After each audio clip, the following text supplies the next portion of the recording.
हमारा टीचर जांचेगा आज कर लिया। हर सहाय में कोई दूसरा चेक कर नहीं देगा, हाँ। उससे कार्रवाई थोड़ी। आप किस पद पर हैं और आपकी मांग क्या है जो शिक्षक की हत्या हो गई?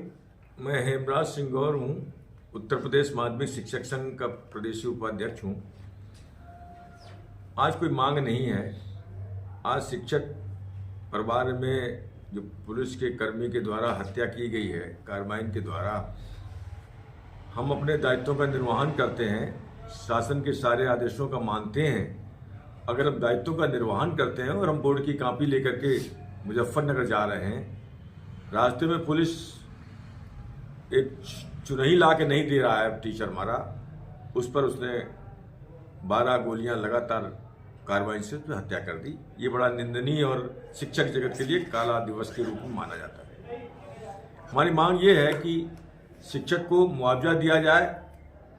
अब वो 25,000 रुपये को भी मानक नहीं होता है, कम से कम 1 करोड़ का रुपया दिया जाए, उसके पालक को नौकरी दी जाए और भविष्य में हमारे टीचर को जो कापियां लेकर बाहर भेजा जाता है वो ना भेजा जाए, अपने प्रशासनिक व्यवस्था के तहत वो भेजी जाए।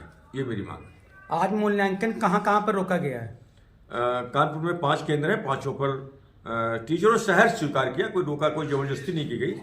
जब ये हमारी कॉल दी गई, माध्यमिक शिक्षक संघ की कॉल दी गई, तो सब शिक्षकों ने सहज स्वीकार करके हर कॉलेज में कंडोलेंस हुआ और सच्ची श्रद्धांजलि दी और सरकार से मांग की कि उनके जो पुलिस के द्वारा कर्मी द्वारा हत्या की गई उसको फांसी की सजा की व्यवस्था की जाए और हमारे शिक्षक को इतना कर दिया जाए कि उसका परिवार जीवन यापन कर सके और उसके पाल को नौकरी दे दी जाए और मुआवजा दिया जाए। मूल्यांकन सिर्फ 1 दिन के लिए? सिर्फ 1 दिन के लिए। दूसरा प्रश्न मेरा ये उठता है, सभी लोगों का उठता है कि अगर सरकार नहीं मानती है तो क्या आप दोबारा कुछ एक्शन लेंगे? ये कानपुर की काल नहीं है, ये हमारे उत्तर प्रदेश माध्यमिक शिक्षक प्रदेश अध्यक्ष माननीय सुरेश त्रिपाठी जी और शिक्षक दल के नेता ध्रुव कुमार त्रिपाठी जी की काल है। अब वो आज के बाद सरकार का क्या स्टेटमेंट आता है, क्या रिएक्शन होता है, उसके अनुसार हम शिक्षक हित में जो भी होगा वो संगठन काम करेगा, उसकी रणनीति बनेगी। पुलिस प्रशासन को क्या कहना चाहेंगे आप?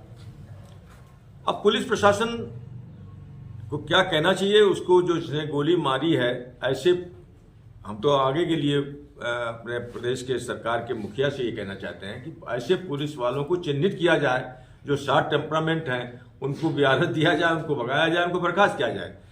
नहीं तो ऐसी घटनाएं होती रहेंगी। ये आज शिक्षक के साथ हुआ है, कल किसी के साथ होगा। ये घटनाएं जानबूझ के नहीं हो सकती है, लेकिन जानबूझ के इसलिए हो सकती है कि इतना बड़ा कि एक अगर चुनही नहीं दिया है तो चुनही न देने पर कोई गोली मार देगा, ये तो निरंकुशता का मय है। प्रदेश सरकार द्वारा पुलिस को इतने अधिकार दे दिए हैं, निरंकुश बना दिया है, अराजकता का माहौल है।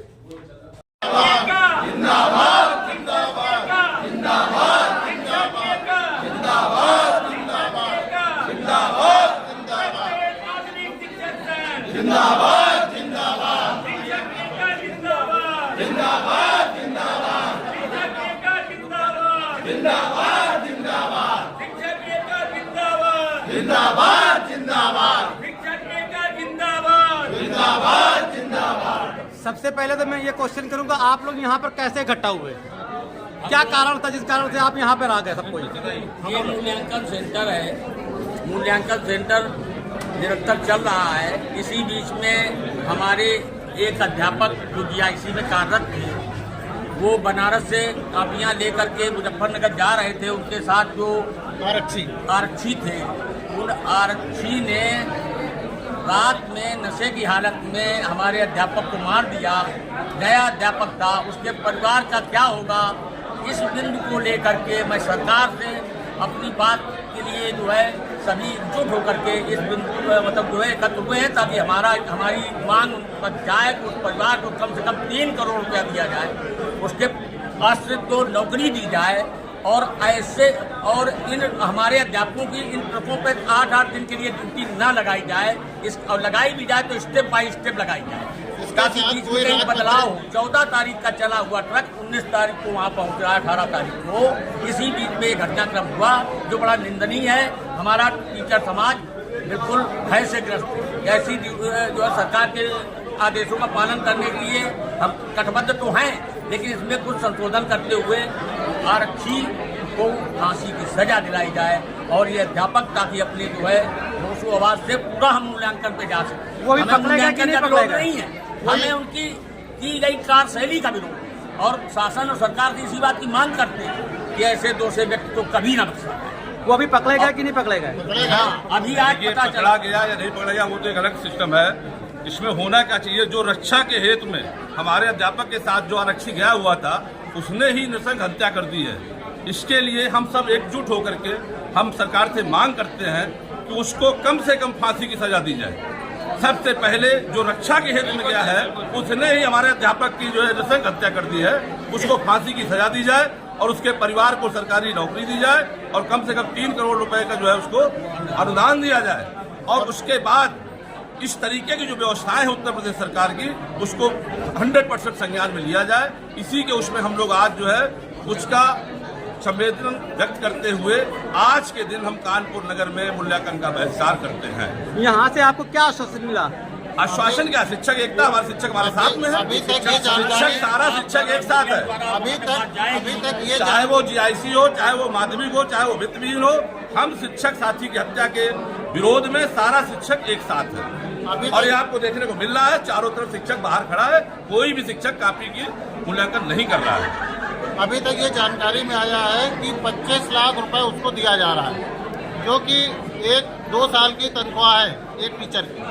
2 साल की तनख्वाह है 25 लाख रुपए में, तो उसकी बेटी का विवाह भी नहीं हो पाएगा आज से 10 साल बाद जब होगा तो। यहाँ पर उसकी कम से कम इतनी मदद की जाए कि आगे उसकी बच्चों की पढ़ाई और उस बेटी के विवाह की सारी व्यवस्थाएं की जा सके।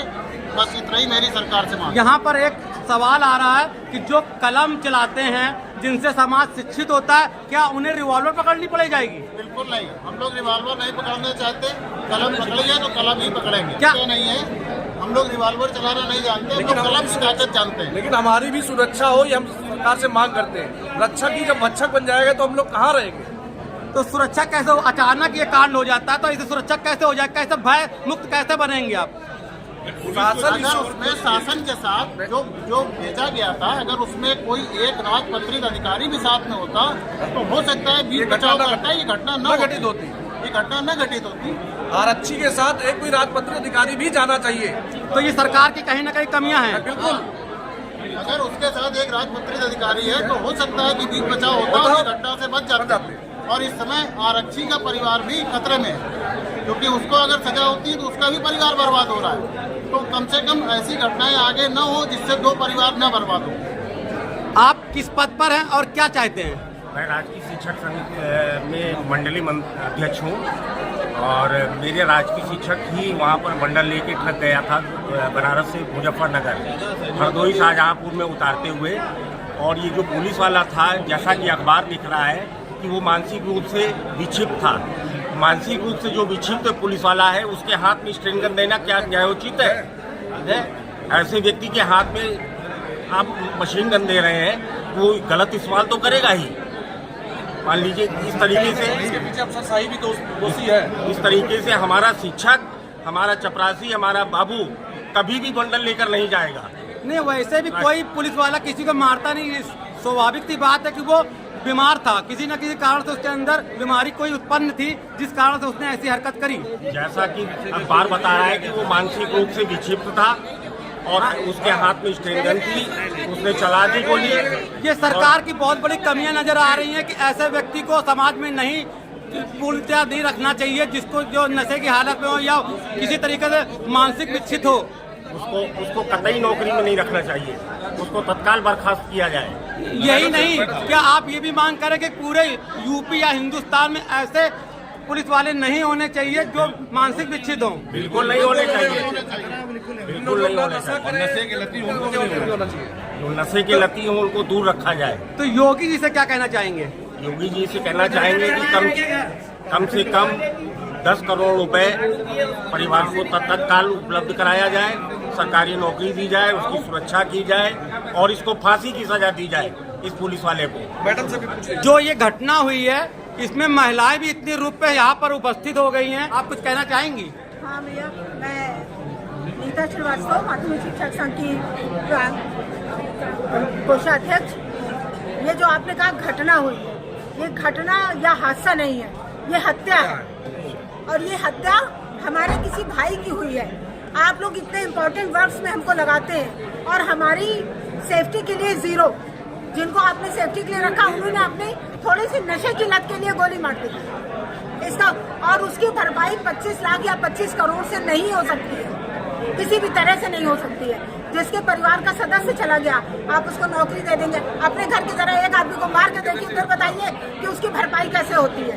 25 लाख देकर के मुंह बंद कर। हाँ, तो इसलिए वो जो व्यक्ति चला गया उसकी भरपाई तो नहीं। अब हमारा शिक्षक साथी था वो, उसके लिए अगर हम सारे शिक्षक भाई बहन कुछ नहीं कर सकते हैं तो कम से कम एक दिन उसके समर्थन में कार्य का बहिष्कार कर सकते हैं।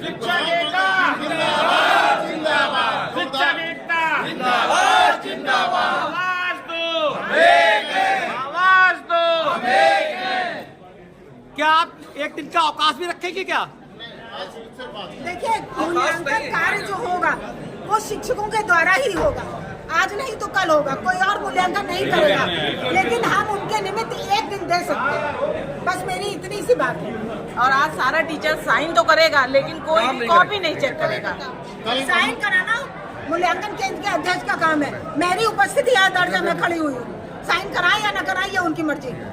और जिस तरह ये कहा जा रहा है कि जो पुलिस वाले थे उनको मानसिक रूप से विक्षिप्त है, तो सरकार से ये दरखास्त है कि जो भी इस तरह के इम्पोर्टेंट काम में जाए तो वो पूरी तरह से मानसिक रूप से और शारीरिक रूप से स्वस्थ हो, उसी की ड्यूटी लगाई जाए। करने वाले इंसान को सर वहाँ पर नहीं भेजना चाहिए, इसलिए जाए। के लिए बहुत सारे हॉस्पिटल बने, वहाँ रखिए, क्यों खुले आम इनको छोड़ा हुआ है।